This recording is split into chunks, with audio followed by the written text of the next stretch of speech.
Olá, está começando mais um Extra Classe, uma iniciativa do Sindicato dos Professores de Escolas Particulares. No programa de hoje você confere uma edição especial sobre os direitos dos moradores de rua. Ao longo de quase uma semana e meia, nossa equipe percorreu praças, calçadas e viadutos para entender como vive essa população na capital. A reportagem do programa Extra Classe também escutou especialistas e quem mora nesses locais para conhecer um pouco mais da vida e dos principais problemas enfrentados no dia a dia.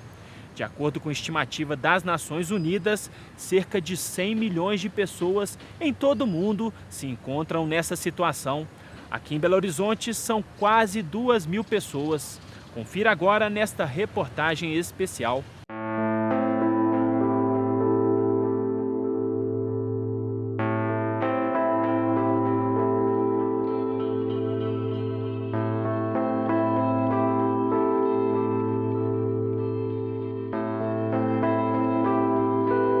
O último censo da população em situação de rua aponta um crescimento de 57% no número de pessoas nessa condição em Belo Horizonte. Os problemas familiares e o envolvimento com o álcool e as drogas lideram os fatores que levam homens, mulheres e jovens a morar na rua. Devido a problemas assim, familiares, né, porque eu já vi sou divorciado, né, e isso de fato agravou assim, a minha estrutura, né, psicológica, né? Foi onde eu comecei a perambular, vamos dizer assim, pela cidade afora, né? E sem um objetivo, sem um método, né? Aí foi onde eu há mais ou menos cerca de 9 para 10 anos eu me estacionei aqui em Belo Horizonte. Eu estou nessa situação de rua hoje porque eu fui abandonado não só pelos parentes, que eles não ligam muito para mim. E eu perdi minha mãe matada, tá? Minha mãe morreu matada, meu padrasto matou minha mãe há uns tempos atrás, entendeu? E aí foi aonde, agora há 2 meses, eu perdi meu avô também. O meu avô morreu atropelado aqui na Vice-Presa aqui, né? Um carro de autoescolar passou por cima dele, atropelou ele, que era a única companhia que eu tinha, que são meus avós. Tem a minha avó que ainda é viva, só que ela está no poder dos filhos, né? Então eu não tenho casa, eu não tenho nada, né? E eu vim morar na rua. A falta de moradia e o desemprego completam os fatores que determinam esse fenômeno social. Ao todo, a cidade tem 1.827 indivíduos que ocupam calçadas, praças e viadutos, entre outros locais públicos, durante boa parte do dia. Eu nunca sonhei de ir para a rua, entendeu? Aí aconteceu isso, da dona do barracão ter pedido o barracão. Aí eu eu desesperei, sabe? Eu não sabia o que eu fazia, entendeu? Aí eu falei com ela assim, ó, então a senhora fica com os negócios tudo aí, né? Que é o fogão, cama, esses trem. E eu vou pegar só minhas roupas, a roupa da minha menina, e não sei o que eu vou fazer. E eu arrumei um emprego aqui em Belo Horizonte, na Jacuí. O dono de lá não dava 2 passagens, eu comecei a gostar do trabalho lá. E nós entramos em um acordo, ele pegou, me deu um lugarzinho para me ficar, e eu fui ficando lá durante 2 anos. Aí quando eu voltei ao meu estabelecimento, já tinha invadido a minha casa, né? E ocuparam minha casa e, portanto, eu fiquei com depressão, pedi para ser mandado embora e fiquei na rua. A população de rua é bem heterogênea, sendo que a grande maioria, cerca de 86% é do sexo masculino. Vários vindos do interior do estado ou de outros estados do país, mas há também muitas pessoas de Belo Horizonte, região metropolitana. O censo aponta que as pessoas vêm envelhecendo na rua, assim, a questão assim, tem tido muito mais idosos na rua, que é uma questão a ser pensada com mais seriedade também, e o tempo de permanência de vida nas ruas, que a média é de 8 anos, então é muito grande. As pessoas têm ficado muitos anos em situação de rua e isso dificulta a reinserção social delas. A Pastoral de Rua faz um trabalho de visitas, escuta e acolhimento. São palestras, oficinas e fóruns, além do acompanhamento da trajetória de cada um que é abordado.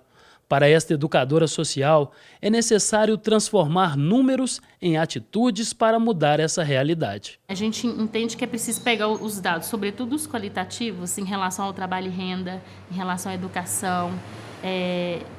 Tem uma pesquisa qualitativa que traz avaliação das pessoas em relação aos serviços e, a partir daí, qualificar os serviços que existem e ampliar, criando outras alternativas, como, por exemplo, uma defesa que a gente tem feito é da locação social, que seria a moradia enquanto direito social desvinculado da questão da propriedade, que seria uma forma de facilitar o acesso e garantir, de fato, esse direito à moradia. Por mais de 10 anos, Samuel também sentiu na pele a experiência de não ter um lugar onde morar.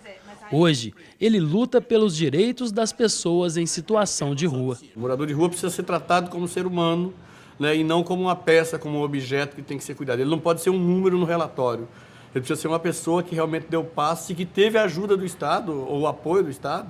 O Estado não está ajudando ninguém, ele está fazendo o seu papel, mas onde o Estado tenha feito esse papel e o sujeito tenha realmente saído dessa situação. A gente precisa que a população de rua seja tratado com igualdade e com equidade, né, pelos gestores. Só dessa forma a gente acredita que não vai terminar com esse processo. O sistema que a gente vive, creio, não permite o mercado ter uma influência muito grande na vida das pessoas, mas eu acho que dessa forma a gente consegue amenizar, né, as dores dessas pessoas que vivem nessa situação sem nenhum direito, né? Desconhecem todo e qualquer direito. Tem pessoas aí que têm direitos previdenciários, direito de aposentadoria, que tem uma série de direitos violados e que, não, por estar na rua, não consegue chegar até onde ele poderia reivindicar esse direito. O fato de estar na rua é uma violação de direito, né? A rua não foi concebida para se morar, né? E aí, estar na rua é estar com fome, né? Estar na rua é estar sem banho, estar na rua é estar sem roupa, estar na rua é estar fora da escola, estar na rua é estar fora do mercado de trabalho. Então, estar na rua constitui uma grande violação, né? E o grande carro-chefe das violações dos demais direitos. Moradia, trabalho, alimentação, direitos assegurados pela Constituição, mas que muitas vezes precisam de orientação e apoio legal para serem realmente efetivados. No caso da pessoa em situação de rua, o caminho é a Defensoria Pública, que gratuitamente atende o cidadão com um olhar especial. Todas as atuações direcionadas a direitos humanos, seja essa da população em situação de rua ou todas as outras e de todas as instituições, elas dependem de uma sensibilidade, de um trato diferenciado com as pessoas. São pessoas que já vêm sendo discriminadas, agredidas e destratadas e que muitas vezes não sabem por onde começar, não têm ainda a noção inteira dos seus direitos e precisam desse atendimento diferenciado, um atendimento que potencialize a capacidade delas.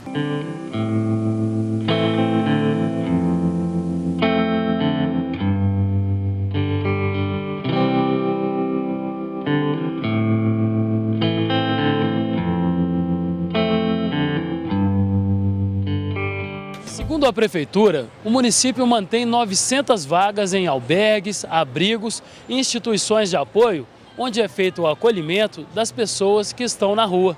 Mas ao andar pela cidade, é possível perceber que as necessidades desses cidadãos vão muito além de um lugar para dormir.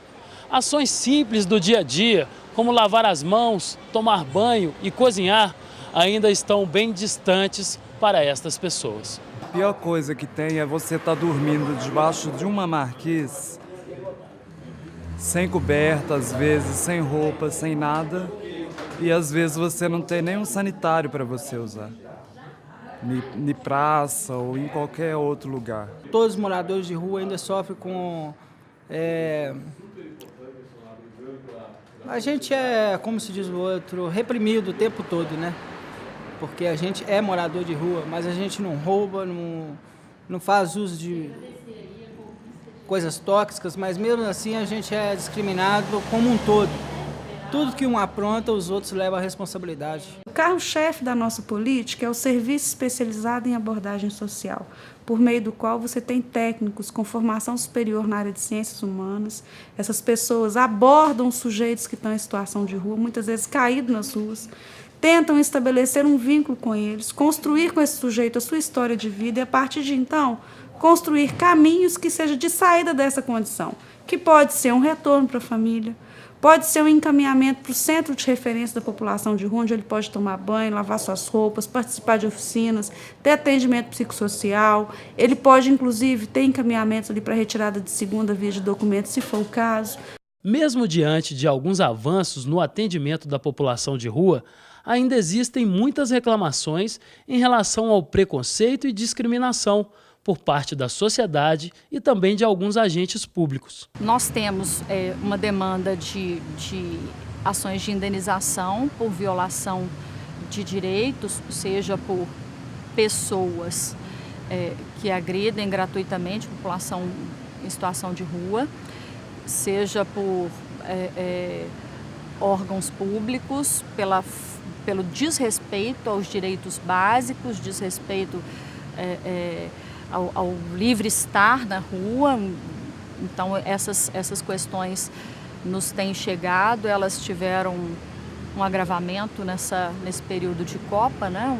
Questões de violação mais sérias, desde essa retirada compulsória de pessoas em situação de rua, retirando todos os pertences julgados recolhidos por caminhão de lixo, que nem foram apreendidos, que possibilitasse uma procura, uma retirada que se dá de uma forma violenta nesse sentido de desrespeitar os direitos, não de violência física. Se a população em situação de rua ou a população de uma forma geral criar no espaço público uma condição de moradia, ou seja, se estabelecer no espaço público com uma maloca, com uma barraca, colocar ali um sofá velho, um colchão de casal, um armário, um micro-ondas, como a gente já viu, a prefeitura precisa intervir. A garantia dos direitos individuais, ela prevalece a qualquer código de posturas. Uma sociedade que se organiza em prol de um desenvolvimento não pode esquecer quem faz parte dessa sociedade. Nós não podemos querer que a rua tenha uma beleza plástica e esconder todas as mazelas que a nossa sociedade tem. As pessoas, na maior parte dos casos, estão na rua por dificuldade de lidar com algumas questões psicológicas e familiares, por dificuldade de emprego, de inserção no mercado de trabalho, por uma vida, às vezes, que acaba sendo roubada pela droga.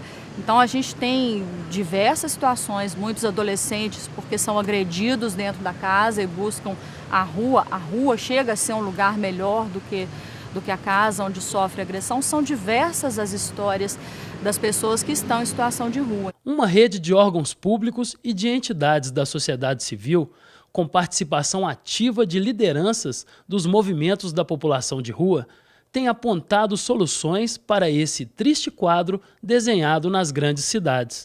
Da população, a gente tem o Movimento Nacional da População em Situação de Rua, que é um movimento feito e conduzido pelos próprios integrantes. Então, são essas pessoas muito politizadas, muito gabaritadas para falar da sua própria história, que estão sempre presentes, é fundamental, porque ninguém fala tão bem da sua própria história como quem a vive, né? Eu comecei a frequentar a pastoral, onde da pastoral eu comecei a frequentar o movimento da população de rua, né?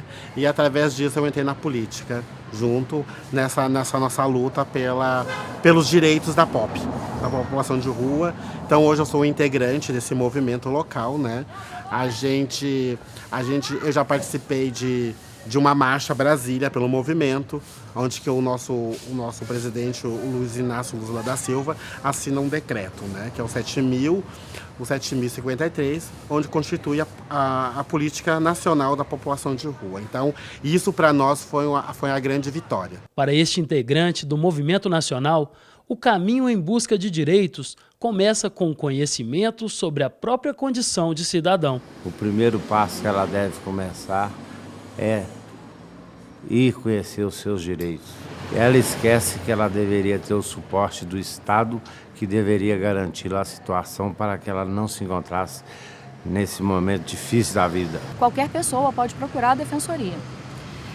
Se ela sentir algum direito violado ou mesmo se ela estiver querendo conhecer mais esses parceiros, saber o que existe, as portas da defensoria são abertas. No nosso caso, a Defensoria de Direitos Humanos, a gente trabalha com agendamento, às vezes basta ligar para a defensoria e agendar ou procurar a defensoria diretamente na Rua Bernardo Guimarães e agendar esse atendimento.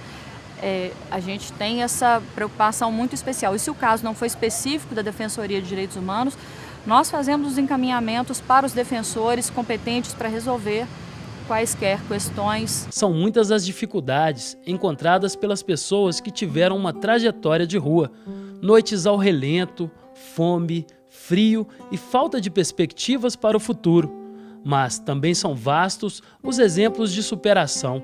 Pessoas que perderam tudo, mas não desistiram de lutar. Todo um morador de rua que ganha um emprego, acho que ele pensa a mesma coisa que eu pensei no momento. Que estava num sonho que não acordou. Sabe? Você saber que você vai trabalhar, sabe? E você vai mudar um pouco a sua vida, que você estava na rua, que você vai ter uma casa, que você vai ter de volta à sociedade, entendeu? Então aquilo para mim foi um choque. Eu vou buscar, por minhas próprias forças, um meio de eu sair da rua. Arrumei um serviço, expliquei primeiramente, eu não omiti algumas informações da minha vida para poder conseguir o serviço, conseguir. E nisso eu estou até hoje, pagando meu aluguel, do meu próprio bolso, pelo meu suor, corro atrás como qualquer ser humano. Aos poucos, a permissão para sonhar é novamente concedida. O maior desejo é adquirir uma casa, né? E adquirir outra família, né? Pelo que eu já passei, e de eu estar em pé aqui hoje, ainda conseguindo reestruturar minha vida e querer programar novos sonhos para minha vida, eu acho que eu sou uma pessoa vitoriosa. Respeito e dignidade é o que muitos querem. Uma palavra de esperança pode fazer a diferença. Para mim, isso aqui é minha família, entendeu? Tem família, entendeu? Tem. Mas isso aqui é mais minha família ainda, entendeu? Eu queria que todo mundo nessa cidade visse a gente como a gente visse eles, como ser humano, como cidadão.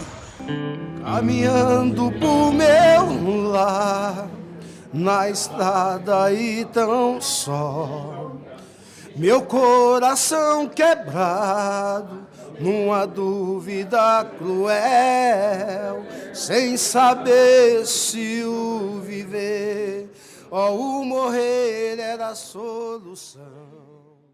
A gente fica por aqui, mas para saber mais sobre o Sindicato dos Professores, é só visitar o nosso site. Sua participação é muito importante. Envie sugestões e críticas para o endereço extraclasse@simprominas.org.br. Um grande abraço e até a próxima semana.